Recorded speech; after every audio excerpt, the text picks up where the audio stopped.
to the chat and ask you if you would go down to the chat or open it up and go down to where it says 2 and click the second item that says panelists and attendees, and then just say hi. I'm Kathy. I'm in beautiful Lake County, Illinois, Wadsworth to be specific. Hi, Anna from Wichita, Kansas. Anna did it perfectly with panelists and attendees. This is important for going forward, that we can all see what each other are writing. Hi, Sandy. Sandy, do I know you? I was in Coos Bay, Oregon once, providing training on parent cafes. Hi, Brenda from Illinois and Lawan from DC. Good to see you back, Brenda and Lawan. I know I saw you yesterday. Brand new to the area and the job. Okay, I went to a Head Start and center there, I think. It's beautiful, Coos Bay, Oregon. It's just a little bit off the beaten track. So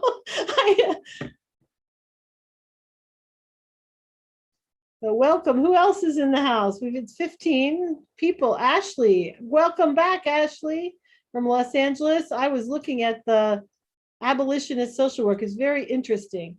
Cambria, welcome from North Bend, Oregon. We got some Oregonians here. Okay, it's 12 o'clock and we're going to get started. Andrew is in the background. He's our tech support today. Hi, Vicki. Hey, Vicki. I'm Kathy Wolf, and I am here with Ahmad Abojaradeh. And they are doing a webinar on decolonization for well-being. And today's topic on this is our week-long series on decolonization for well-being. And they were also here earlier this year at the kind of the beginning of our webinar series, doing multiple webinars on decolonization for well-being. Today's focus is accountability. So before they get started, I'm going to do our basic ways to engage. The chat is the primary one. So that's why it's really important that those of you who haven't, check it out and make sure you're directing your comments to panelists and attendees, not just to panelists. Because the chat is the interactive part of this whole deal. So we need everybody to be able to see what you want to say. And then if you want to speak and actually have your voice be heard, you can raise your hand. And at that point, Andrew will unmute you, and then you can unmute yourself, and then you will be able to speak. So with that out of the way, we're going to move to the next slide and remind everyone about agreements. These agreements are in recognition that we co-create this safe space together for us all to learn and to grow. And this material that Ahmad has been presenting to us, I just know that it's been going around in my head for hours and days afterwards. And really, I love it. Like, you see how these people are digging in the earth, and the seeds have sprouted, and this is all about action. But we learn best when we can be open, and we are open when we feel safe. So this is about us creating an environment where we can all learn and grow, even as we're challenged. So speak from your own experience, treat other people the way you want to be treated, full presence, no multitasking, and if you need a minute, take a minute. So if you agree, like, do what Anna did and type "I agree" in the chat. That gets you warmed up for chatting. Awesome. I'm seeing it happen. Awesome. Great. Okay. And with that, we have a poll that we're just going to be introducing, a poll to ask you if you've been to at least one of these decolonization for well-being webinars. If you haven't, it's just fine. We just want to get a sense of, have you been to one of Ahmad's webinars before? So it's an easy question, just yes or no. And then we can turn it over to Ahmad. Thank you so much for being here. 73% yes, 27% no. So you have some newcomers today, which is fabulous. And you also have a good number of returning people.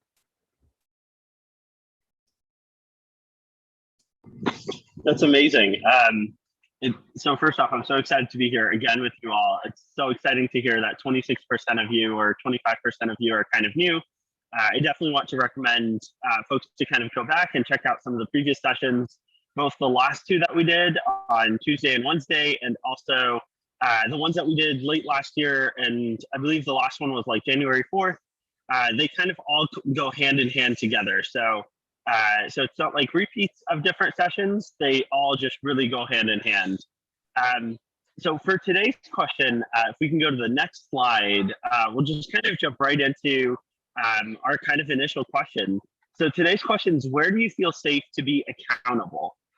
And you can define accountability in the way that you want to right now. We'll define it a little bit later.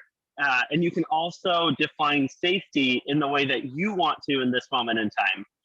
So thinking about times and places that you felt accountable or have been accountable, where are some of those places? And feel free to either raise your hand and share with us or just share through the chat. And I'll give you a couple minutes for that. Brenda says, when I'm with my family or friends. Valerie says, I feel accountable. Oh, I don't understand the question. What does it mean to be safe to be accountable? Vicky says, I feel accountable with my family. Andrew says, with people who love me and also hold me responsible for my actions and words.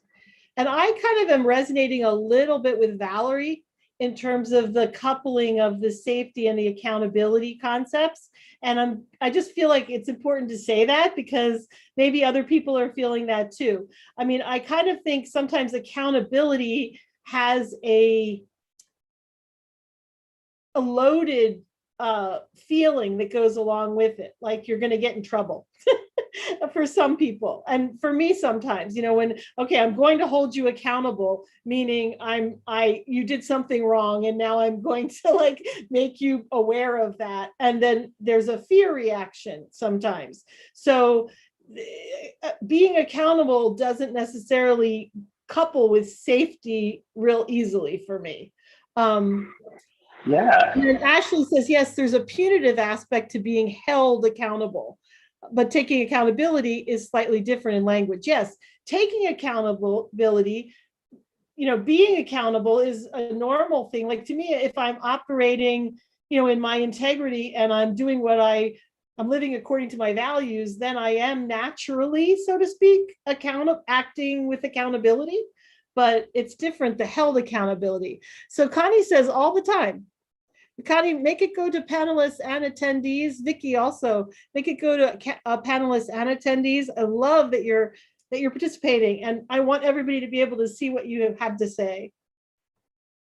Yeah, absolutely. First off, thank you everyone for answering that question. And Valerie and Kathy, I really appreciate you both bringing that up. And I was actually hoping that someone would bring that up because you're absolutely right. Safety and accountability don't normally go hand in hand in the mainstream discourse of accountability, right? Accountability is seen as something that's forced upon us, right? It's whenever somebody does something wrong, and it's almost like a judicial process to an extent of now you're being held accountable. You are in trouble. There's going to be some sort of punishment. And for today's conversation, right, especially as we're thinking of the decolonization of the realm of accountability, right, we're really not talking about those things, right? We're not talking about punishing individuals. We're not talking about threats of accountability. We're not talking about everyone having or being forced into it. And I've actually started kind of modifying my language in terms of, instead of holding people accountability, of walking with people towards accountability, right? Or through accountability, because it is so much more than just us messing up so largely that now we have to somehow be punished for the actions that we've made along the way. So really appreciate all of those. And we'll kind of go back to the safety component in just a little bit. But if we go to the next slide, I want us to kind of just pause for a second and define accountability, right? So to start, we're not talking about holding people accountable, right? We're not talking about this punishment system. We're not talking about a judicial process although later on we'll talk about transformative justice, right, which kind of is the alternative to what we currently have as a justice system. So we'll go into all of that, but really wanted to just pause. And for those of you that have joined our previous conversations, you know I love definitions, right? So for today's definition, it's from the Cambridge Dictionary. Accountability is just the fact of being responsible for what you do and being able to give a satisfactory reason for it, or the degree to which this happens, right? So if you think of that definition, that literally means every single action that we have, that we make, every single day, there's accountability within it, right? So if I ask you, what inspired you to join this session? That answer is accountability, right? Nothing wrong happened. Maybe it was actually a really beautiful thing that happened, but that's still accountability. The accountability ultimately is just us owning our lives. It's us taking responsibility for every action that we take every step of the way. And that includes both the things that we view are like the greatest things ever, right? So potentially coming into this session is something that you're doing for yourself, right? And kind of an investment in your own growth. Oh, one sec, there's a little bit of background noise.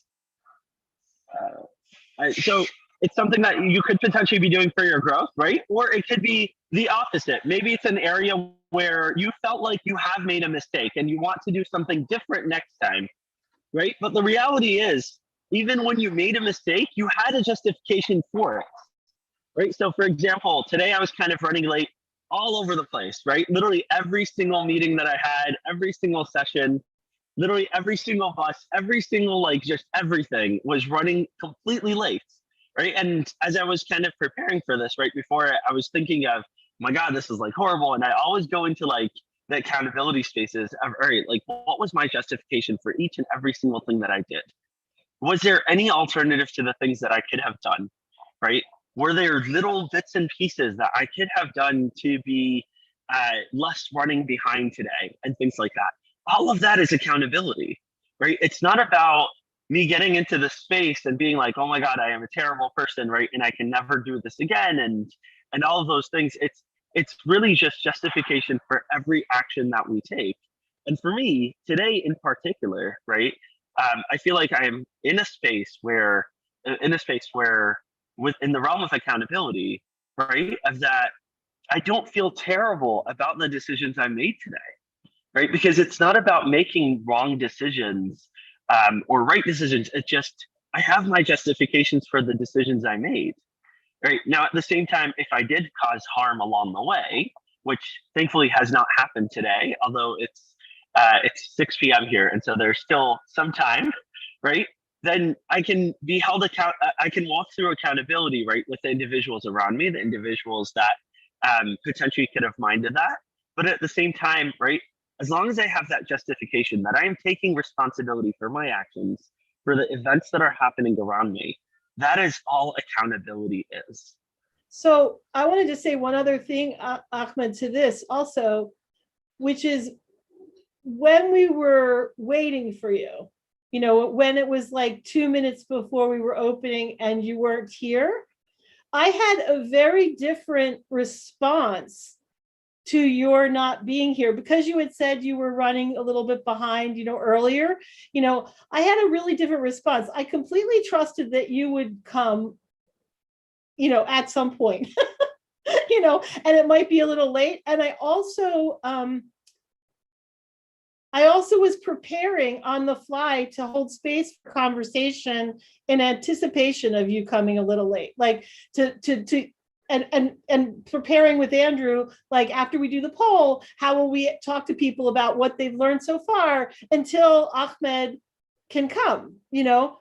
And I'm reflecting on that because I think it's directly related to what we were talking about in terms of places where you feel safe, people that you feel safe with, people that you're in relationship with, that you trust, that you're holding with, you know, with love and the love ethic, you know, that we were talking about yesterday, because that's not the way I would have felt with everybody. Maybe it is going forward, but it hasn't been the way that I felt. So I don't know if you want to comment on that side as well. Absolutely. I mean, I so appreciate the grace that you're giving me in that circumstance, and that's such a beautiful example of all of this, of everything that we're kind of talking about, really in practice. Um, because I know in the past, right, prior to, and even like like there are some days where even all the things that we practice on a daily basis, some of those things can be lost. And I know that in the past, there would have been days where I would have immediately thought, all right, Kathy hates me now. Kathy never wants me to do a webinar ever again, right? And it's so easy to go into that. And I love that example, right? Of just practicing the things that we've been talking about, of holding one another or walking through that responsibility together, having that accountability. Feel like it's so beautiful, and I think it's such a great example of what could be possible, right, in all of the spaces that we operate, and kind of all around us. So really appreciate that. Thank you. And I think it's Um, also that just the trusting, like that yeah, we're walking through the accountability together. So with your definition, I'm trusting that you're responsible for what you do and that there's a satisfactory reason for it. Like I'm trusting your integrity, you know, in this yeah, case, and the fact that we can't control all the circumstances that we encounter. So I want to be open, and I want to be accountable with you for the success of this webinar, you know. And if I my love. role changes in that, that's okay with me, you know. Yeah, I love that, and so appreciate it. And it actually goes into the next part of this conversation. If we actually go to the next slide, and before that next part of the conversation, I actually just want to recap a little bit of some of the things that we discussed so far in relation to this conversation. So one of the things that we built off of, from Tuesday to Wednesday, right, talking yesterday about conflict transformation, we specifically talked a little bit more about that superiority and the disposability. That's kind of part of that impact of colonization, settler colonization. And then yesterday we talked about some of the tools for conflict transformation. In particular, here I want to highlight the honoring autonomy, valuing conflict, and embracing shame / a love ethic. Um, and like you said, the love ethic piece this is such a great example. But I think even more so that honoring autonomy piece, which I promise that today I will go into a little bit more. So if we go to the next slide, I'll actually talk about that because I think this is such a perfect example of being able to honor autonomy for ourselves and for others, right? Literally everything that you shared, Kathy, and every way that both of us, and I guess Andrew and everyone in the space has really shown up around this is really just all of us honoring the autonomy of one another and our own autonomy. Right? So when we're thinking with ourselves, right? So when we're honoring our own autonomy, right? Because thinking again of accountability is just taking responsibility of everything that we are, all of our actions, all of our decisions. And if we feel like we don't have autonomy to make decisions in our lives, right? If we don't own our lives, there can't really be there can't really be accountability. And so in terms of that autonomy for the self, of how do we honor that, first step is really just connecting with our values, right? What do we stand for as individuals, right? And Kathy, your values are going to look slightly different than mine, but there's definitely a lot of shared values between us, and that's just beautiful. We can all have our core values connecting with one another, and we can all have slightly different things that make us who we are when it comes to that. Ultimately, we want to be valuing our mistakes and our growth process, right? When we're not making mistakes, we're not really growing, we're not really moving forward. And to me, that's so sad, right? I know one of the things I'll talk about often in workspaces in particular is whenever I'm in a workspace and I realize that it's been months since the last time I've actually grown in any way, shape, or form. I'm like, okay, this is when it's time for me to either take drastic action or it's time for me to move on, right? It's time for me to go find other places where I will grow, I will make mistakes, and I will find the things that I need to continue my growth process. Because for me, at least, right, like I'm 28 years old, I'm turning 29 this summer in July, so next month. And I think about it and I'm like, all right, people are living longer and longer and longer every day, right? People are living into their 80s and 90s and hundreds. And I'm like, wait, hold on, that's like 70 more years. And if I felt like today I am perfect, like I am done growing, honestly, that would be the most like depressing thing I can think of 70 years of zero growth. I can't even imagine what that would look like, right? And a huge part of that for me is that's ingrained within my values. That's part of me honoring my autonomy, my growth process. A huge piece of that to me is oftentimes, and in the past, I used to look at like my weaknesses and my mistakes as like that's the only things I focus on. Nowadays, instead, I'm honoring the strengths that I have, the successes that I have, as defined by me, right? It's not what everyone else tells me is a success. It's literally what I feel like is a success. So, literally, that exchange that we just had about accountability and me feeling like I didn't go into old habits that I may have gone into in the past, that to me is enormous, right? Like, I feel like directly after this, I'm going to go and celebrate, like in between other meetings and things. To really highlight that, right? Like, because to me, that's enormous, right? Yeah. It's not an award. It's not a, something that's seen by the outside world as an enormous success. But to me, that's huge. Mhm. Um, Embracing what we have power over and what we don't. There are so many sayings and so many different practices out there, right? That really tell us to do this, right? I know there's different prayers out there of having the strength to change the things that we have power over and accepting the things that we do not, but really breaking that down into our everyday, right? So today, when I was on the bus and the bus ran 40 minutes late, right, because there was a traffic accident, there was nothing I could do about that. But there were things I could do in terms of how I responded to the places I was late for, right? Or potentially moving certain things, or even just honestly sitting in that bus and instead of beating myself up for 40 minutes, right? Or feeling so much anxiety for those 40 minutes to the point where I feel incapacitated, instead of just honoring that I can't actually change this. I have zero control over this car accident in front of me. I have zero control over when I will get to where I need to go. I have control over whether or not I send emails to let people know that I might be running late along the way. I have control over potentially maybe next time taking the train instead of the bus. But even then, right? Like there's no way to actually know that the train won't also get into some kind of problem, right? And I'll run late again. Um, but to me, taking that moment and honoring myself, right? Honoring my needs instead of spending 40 minutes of terrible anxiety was spending 40 minutes on a bus where I'm sitting, knowing that I have no control over it, but also accepting that that's okay, right? That the people around me will understand that I will walk through accountability for this specific situation, that I will make the changes that I need to in the future if there are any, and that's okay, right? And I will survive. I will move on, and it's going to be fantastic, right? Things will still happen.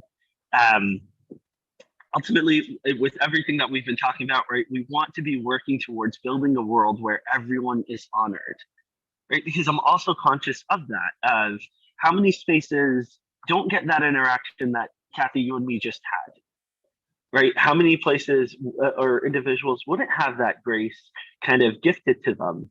How many places would we feel like we have to lie about why we're running late and all of the problems that are happening? And, instead of just me being like, hey, like I'm really running late, like things are not going well today, of being like, so and so family member just passed away, right? And like we need to like cancel or postpone or whatever, and like creating this like zombie apocalypse story, which I feel like I've definitely done in the past, right? And like 10 years ago or so, right? Where I'm like, I can't do this exam. And so here's like horror stories, right? And that's also okay if that's where we are, right? Like that's also a thing. We also honor that. But how do we build a world where everyone is being honored in the ways that we're talking about? And for me, a huge piece of that, and this is really where we go back to that disposability that we've been talking about all week, right? One of the major things that happens with disposability or due to disposability is we could potentially be living with imposter syndrome, right? Where no matter how many strengths we have, no matter how many successes, both as defined by us and defined by folks around us or mainstream society, it might feel like we are still frauds. That because we don't deserve space, that we don't deserve to have our autonomy honored, that it feels fake, it feels false. So back in the day, Kathy, if you had extended that grace to me, I would have felt possibly, right, within that imposter syndrome, I could have felt terrible because I'm like, Kathy, like, thinks it was a zombie apocalypse and it actually wasn't the zombie apocalypse. And even though I didn't say it was the zombie apocalypse, but like in my head, I would have gone to a million different spaces because I would have felt like I was at fault, that I was to blame for everything going wrong. And then I'm like, all right. And then Kathy wasted her time and Andrew was there and like this happened and that happened. Well, and And I all would of have had that. a similar, I would have had like a similar thing going on in my mind. And what I'm Yeah. thinking is the whole of taking things personally, like the 4 agreements or whatever, and just like everything is about me. So I would have been thinking, you know, how rude is it that he put me, or they would put me on the spot? You know, how rude is it that, you know what I mean? I would have had a whole fear-based narrative going on about you, you know? And when I was describing it earlier, I was saying maybe it's because of our relationship, but I think it's also what you said earlier, which I think is really important, is that maybe it's me connecting better with my values, or me connecting better with how I want to be, who I want to be in the world. You know, walking through the shame piece to and being able to hold my mistakes that I've made, because I hear that's another part of what you're saying is us being able to honor our autonomy, is us being able to acknowledge and hold our mistakes. We're not so brittle or so afraid of disposability, or so that we can't tolerate our mistakes, you know, or our flaws or our imperfections. Yeah, Am I getting absolutely. there? Okay. Absolutely. That is absolutely perfect. And I love that reframing of it, right? Because oftentimes I find that we'll attribute growth to somebody else, right? Mm-hmm. Or to a relationship, which is also very beautiful and very necessary. But you reframing that and saying that that's also part of your growth, Mm-hmm. right? That's within your own values.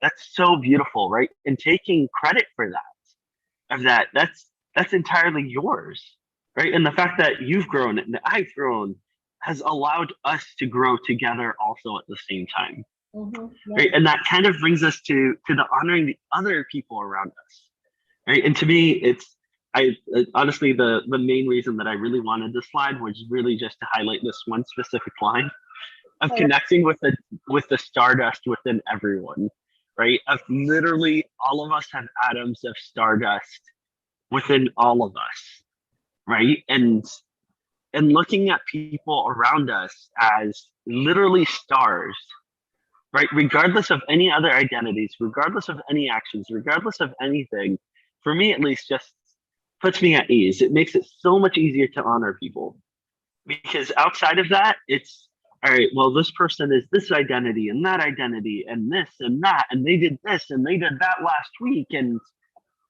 like they're never gonna get there. And instead, it's just like they are also stars, right? We're literally created from the same fabric of things. And to me, that's just so beautiful. Really honoring that. All right, I'm on my journey. Kathy's on her journey. Everyone here is on their own journey. And everyone we each know individually is on their journey. And everyone they know is on their journey. Right. And I can honor my needs and my growth and the values that I have and my strengths and all that kind of stuff. And at the same time, I can still honor that everyone else is also on that journey of theirs. That they are also created from stardust, from something so beautiful, regardless of the actions that may be present in my interaction with them that one day or larger scale interaction between individuals. Right. And that goes to that second one of honoring other individuals' journeys. Um, and a huge piece of that for me at least is as I honor myself and I honor others, I have to also honor boundaries and healthy expectations with individuals. Right. And so if um if for example, every single time I do this webinar, right? I'm always running late.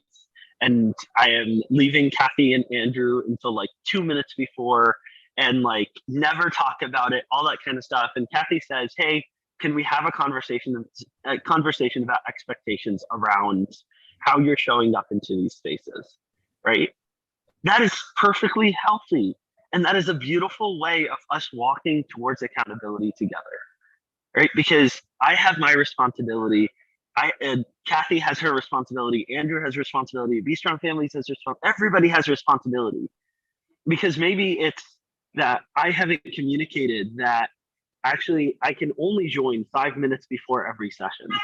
Or maybe Kathy never communicated that her expectations was that I joined 30 minutes prior to every session.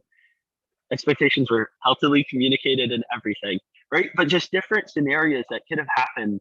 And accountability is a way for us to grow together. Which goes into the next part of investing in individual spiritual growth. Literally just showing up and building a love ethic, right? Kathy extending that grace to me today, that's a huge deal, because that's not just a huge deal for this webinar or tomorrow's webinar. It's a huge deal because I will carry that with me, right? Of this interaction happened, of I honored myself, Kathy honored herself, we honored each other's autonomies, grace was given, love ethic was built. It's just beautiful, right? And I will carry that, and I will most likely be mentioning it in future webinars, right? Of let me tell you an example where this happens. Yeah. All of that is an investment in spiritual growth for all of us. The next one, and this goes back to the disposability. We live in a world where so many people feel disposable, right? Whether we're connected to that or it's just a very deep inherent fear within us.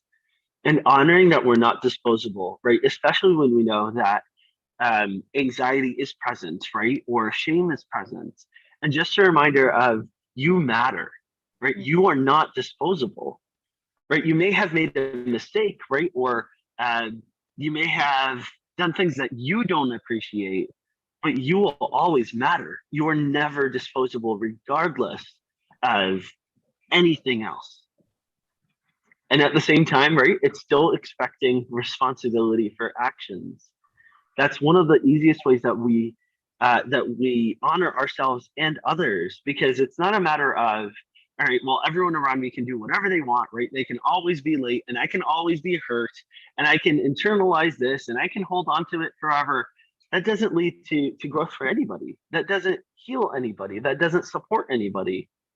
But when we communicate those healthy expectations, and that responsibility for actions is an expectation of, I promise to show up, and so I am responsible for showing up, right? I am responsible for the decisions I make.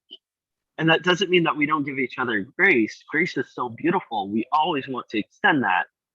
But I think we all probably know somebody in our lives, or have at least heard of somebody who is never responsible for any of their actions.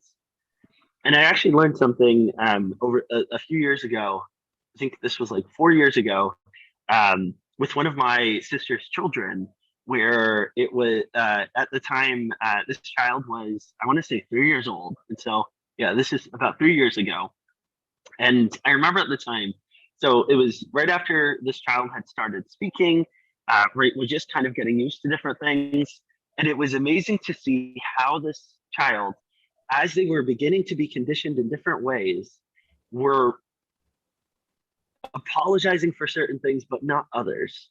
So anytime this child felt like they did not make a mistake, they would apologize immediately, right? So whatever it was, like something completely out of the control, they will apologize. And this is a 3-year-old, wow, right? So it's a literal child. But anytime, if they actually did something wrong, so for example, there was a situation where two of the children started fighting, and this child in particular hit the other child first. And I was like, okay, like, let's have a conversation about this, even though you're both like 3-year-olds, right? And I asked this 3-year-old, like, if they would be willing to apologize. And this child would not, right? Like, was completely unwilling to. And you could see it in their face that they were also holding on to shame because of that. That because they felt like they actually did mess up in that situation, that they couldn't actually acknowledge it. Well, Whereas areas where, oh, go ahead. because if they acknowledge it, then they might not belong anymore. Then they might be Exactly. disposed of. And I was thinking about that, just Ahmad, that when I was, we learned disposability, in Yeah, family even, yeah. and I remember my grandfather, we would go up to the lake for summers, and it was a time to learn to swim, and they lived on a lake, right? And Mhm. I remember him saying, there is no room in the Deming family for a diving duck that cannot swim, you know? Mhm. And it was like, you learn to swim Yeah, or you're out, yeah. and that, I mean, even in a family, Mhm. and that was my grandfather. So that's how my Yeah. mother grew up, so this, I mean, there's some deep resonances for, if you mess up, or if you don't meet the bar, then you don't belong anymore, Yeah, absolutely. Absolutely. And I feel like that kind of brings us to that last point of modeling our own well-being. So I remember with that particular scenario, I went and talked to my sister, so the mother of this child, and I was like, how do you model accountability in your household? Right. And it wasn't from a place of like, do you do this? Do you do that? Right. So it was like a no judgment question of like, what are ways that you're modeling accountability? And she thought about it for a second, and she was like, actually, we don't do it in front of this kid, right? Hmm. That anytime we have conversations and we actually make amends with one another and apologize and move things forward and take responsibility for our actions, she's like, it's usually very private. Hmm. And after hearing like what actually happened, she was like, maybe this is something that we can begin modeling in front of this child. Nice. And they did. And um again, this was about 3 years ago, and now this child is fine with apologizing, right? And I feel like because of that, this child has learned a healthy balance of what they own and what they don't, right? Because how many of us also have been taught to take responsibility for other people's actions or things that we had absolutely zero control over, and it becomes so easy to apologize for those things. Like I can literally apologize for the zombie apocalypse that has not happened yet, right? Like I can literally apologize because in my head I caused it somehow, right, back in the day. But tell me that one of my actions has caused harm, right, years ago, I would have become so uncomfortable with that, right? I may have literally walked away and never talked to you ever again.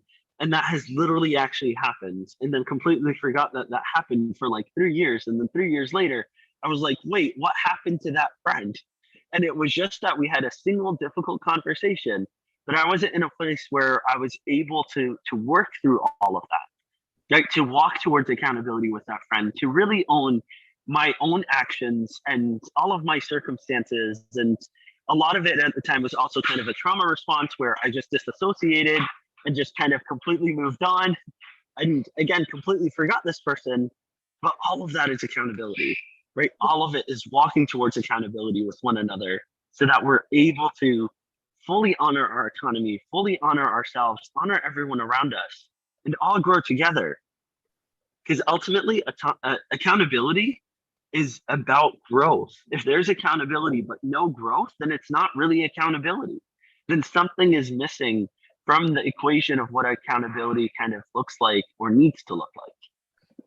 Wow. So Ashley has a question for you. When several people are involved, like she was commenting on us, witnessing the dialogue as we walk through accountability with each other. She says, so when several people are involved, how do you recommend we begin the process without canceling?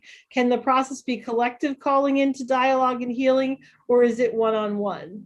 For example, a committee of several members being behind a decision that was executed by one person, the leader. Do we begin the process with that single leader or with the entire group? So it really depends on the situation, and there's no right answer because both are valid and both work. When you're thinking of a group situation, though, when it comes to collective accountability, right? So even though it's one person made a decision, right? So that leader maybe made a decision that last February for this group to do X, right? but now X has kind of blown up and we don't like X and X is a problem and all that kind of stuff. So there's definitely accountability from that leader. But at the same time, if we were also there, right, if we were witness to that decision being made, right, then we also need to collectively be looking at what is that accountability that exists within all of us, for each of us individually, for us as a group, right? What is it within that space that allowed this to happen? And it kind of goes back into the conflict transformation that we were talking about yesterday. And it goes into the exercise that we'll kind of go into today as well with like transformative justice. But ultimately, that's all it is that's all transformative justice is, right? It's ways of how do we work together so that we are collectively accountable and we move forward, right? What does that look like? And one of the biggest things that I would say is also just always prefacing those conversations with that disposability piece, right? If this isn't about disposability, this isn't about punishment, this is about growth. This is about us moving forward together, because so many of us have been taught, including myself, for literally decades, right? That accountability equals disposability, right? And that goes into the cancel culture we were talking about yesterday, and it creates this cycle of shame, and it's just things building off of each other. And so really honoring that is a genuine concern for most of us, that sits with most of us, and it prevents us from walking towards that accountability, because it becomes safer to deny any wrongdoing. It becomes safer to stay where we have been than to actually have really difficult conversations and move forward together. And we'll talk a little bit more about that as we go into the exercise and a little bit more into transformative justice. And actually in the next slide, if we go to the next slide, we kind of talk a little bit about it again. I'll just do this really quickly because I feel like we've talked a lot about this over the last couple of days, right? But that safety and addressing that shame or embracing that shame is so critical, right? Because we need safety to be able to walk through accountability. If we feel like we are disposable, that accountability gets really hindered, right? It becomes so much more difficult, because if I don't trust that I am safe with Kathy, it's been such a long day, I can barely talk anymore. But if I don't feel safe in this relationship with Kathy, with Andrew, with everybody here, it becomes so much easier to just deny that any responsibility is needed in the first place.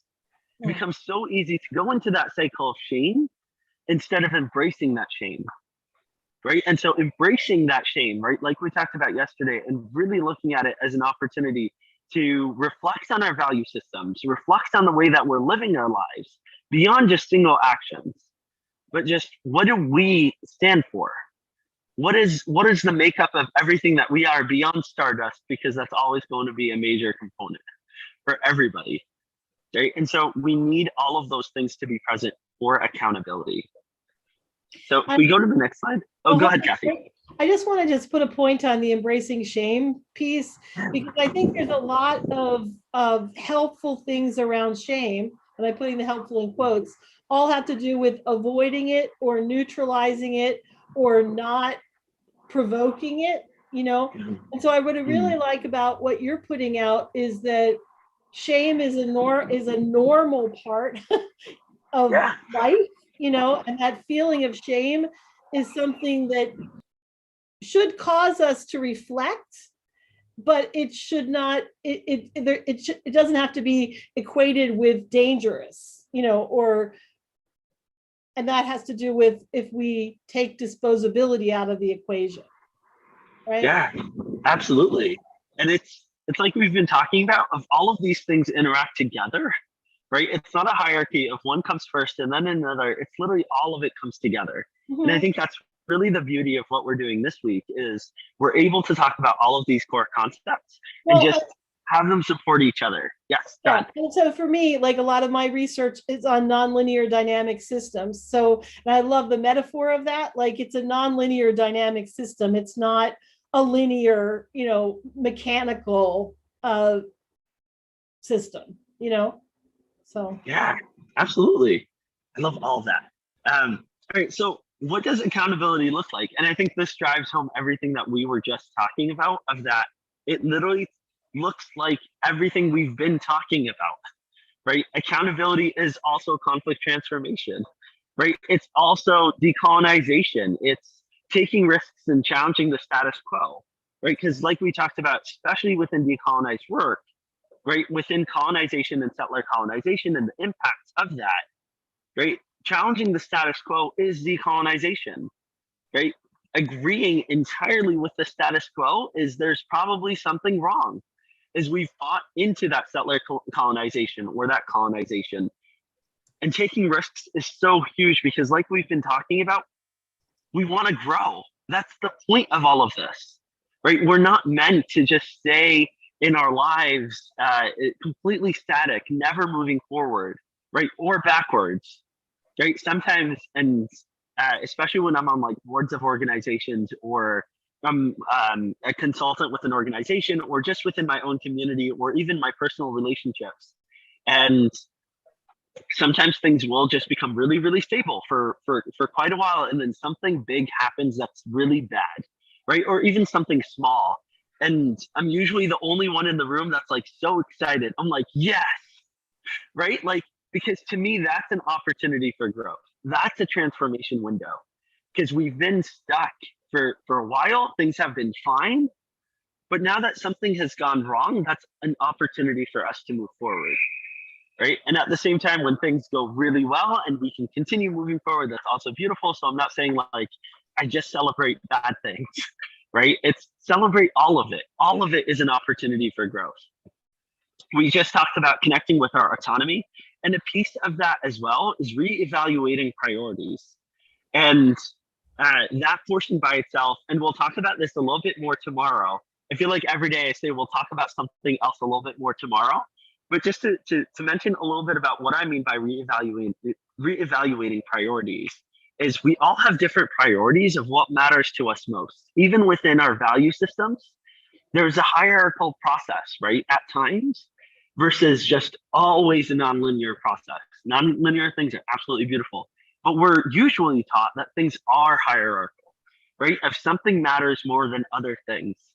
And when we look at our priorities outside of that realm, or by embracing that realm of shame, right? Outside of that realm of disposability, we can kind of take that step back and really be honest with ourselves and our loved ones. So oftentimes when I work with individuals directly, for example, through my peer support practice, we'll have this conversation and I'll have to like, really stress, all right? Like we're embracing shame.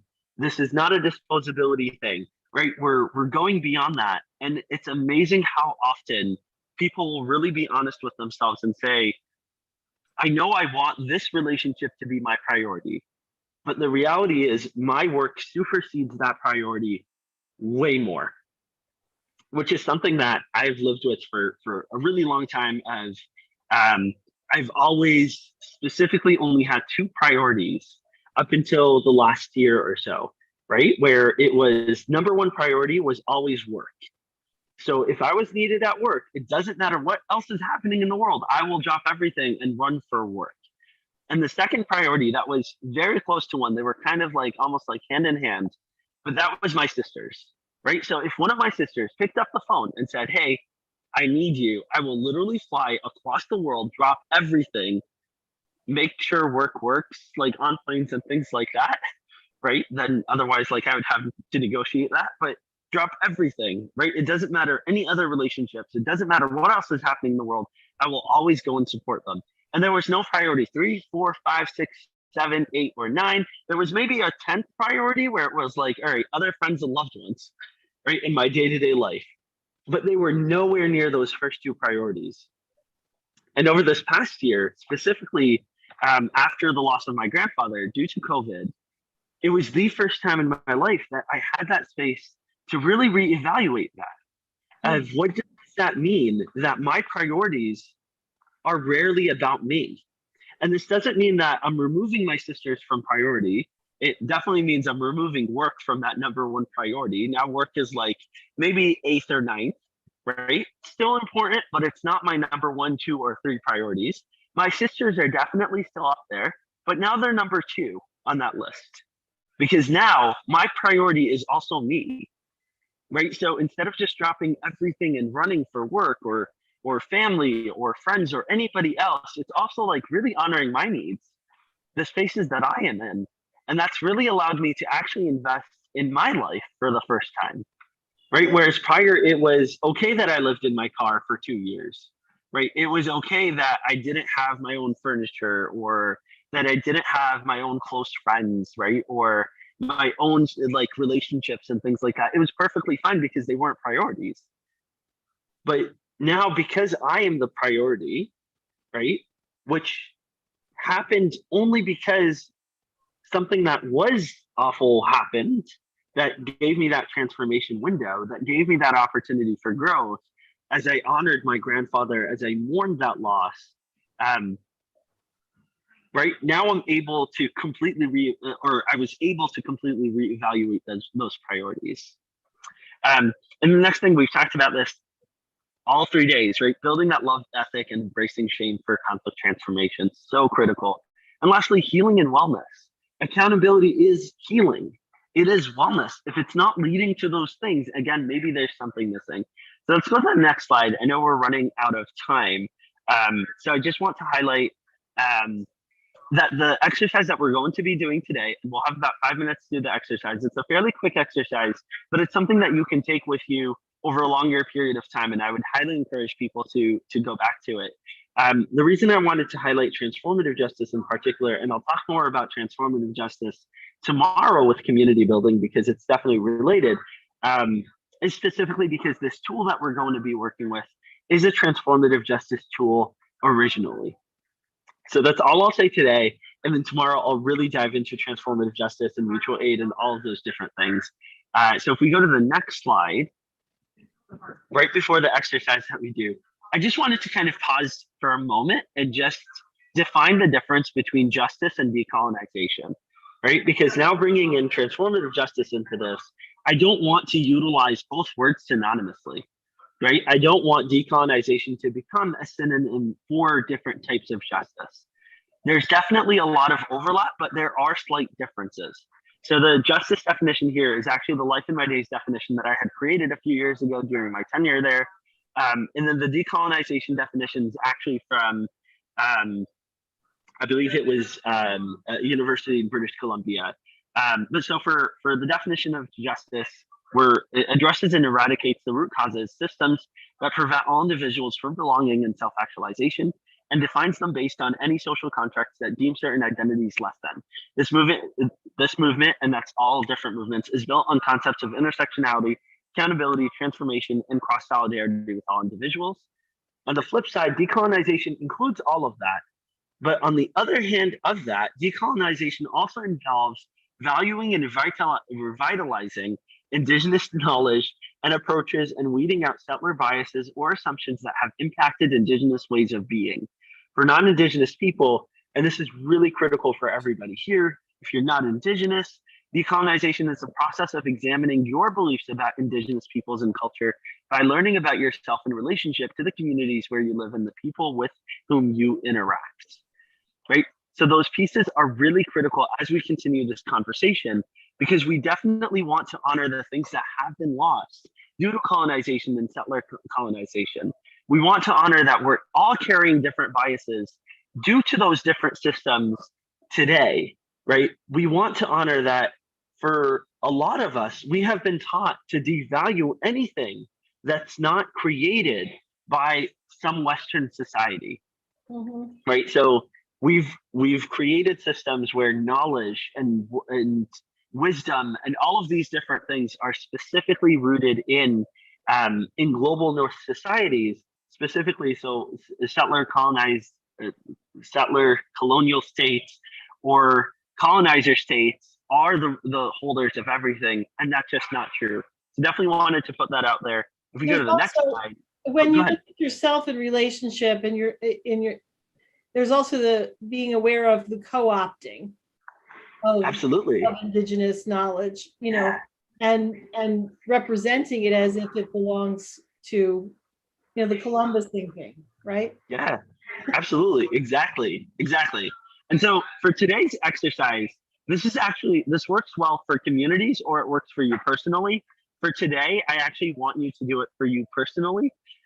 This works for accountability, and it works for basically anything else outside of that. But basically with pod building, so oftentimes in a lot of spaces, we'll talk about community. So I'll talk about my community, right? So I'll talk about the Muslim community and the trans community and the Palestinian community and the refugee community and the immigrant community and the disabled community and so on and so forth. And that's literally hundreds of millions of people.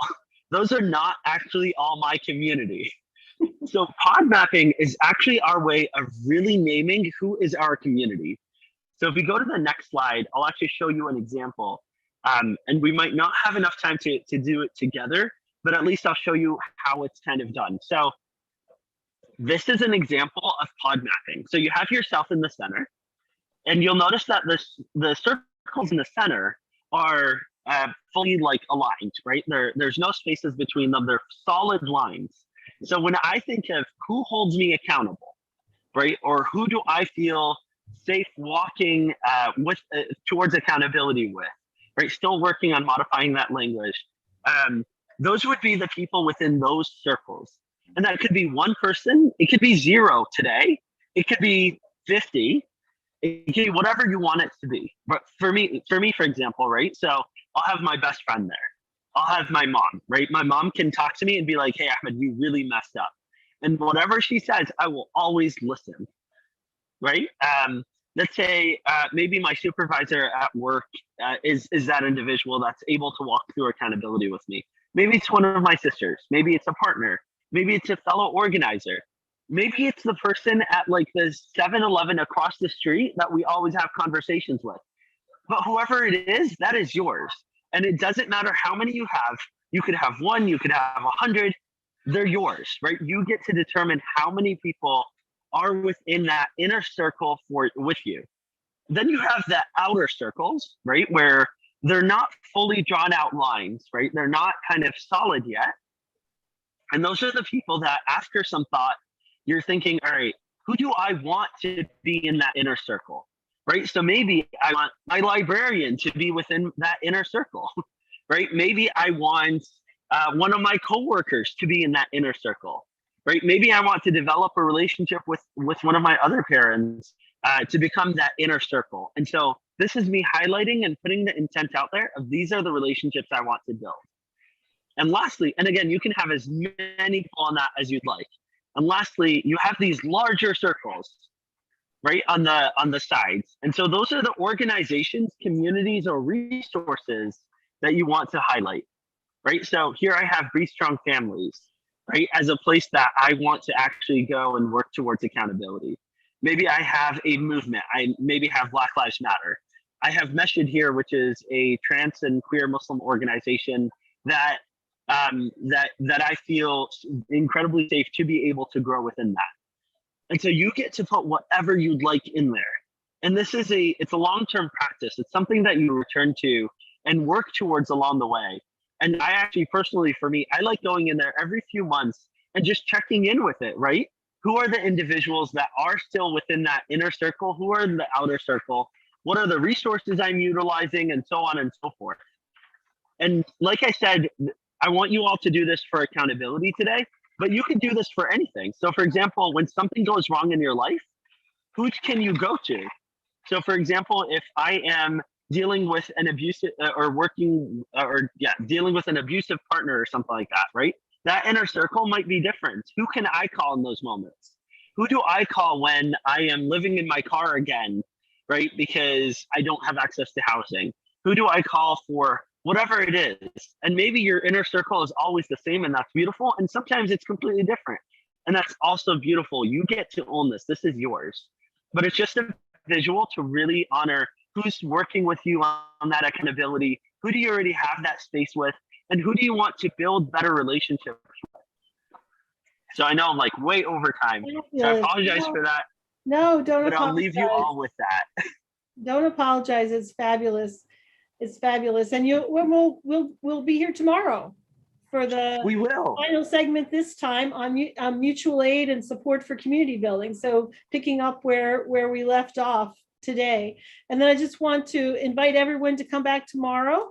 And then also we'll be continuing with our journey to vitality next week with Dr. Judith Ehrman Shapiro, and she's really focusing intensively on grief. What is it? What are different styles of grieving? How do you take care of yourself when you're grieving? And then watching others grieve, and how we can be there for others without invading or their grief process. So, and I just want to draw your attention to resources on our Be Strong Families website for the journey to vitality, including this Navigating Trauma and Loss booster pack, which Ahmad was a very instrumental part of the co-creation of this, where we wanted to make sure that when we're talking about navigating trauma and loss, that we include the dimension of decolonization and reviving indigenous practices and indigenous ways of looking at things and dealing with these issues. So thank you everybody for being here. Thank you again, Ahmad, for a wonderful session. And I look forward to seeing you tomorrow. Thank you. Thank you.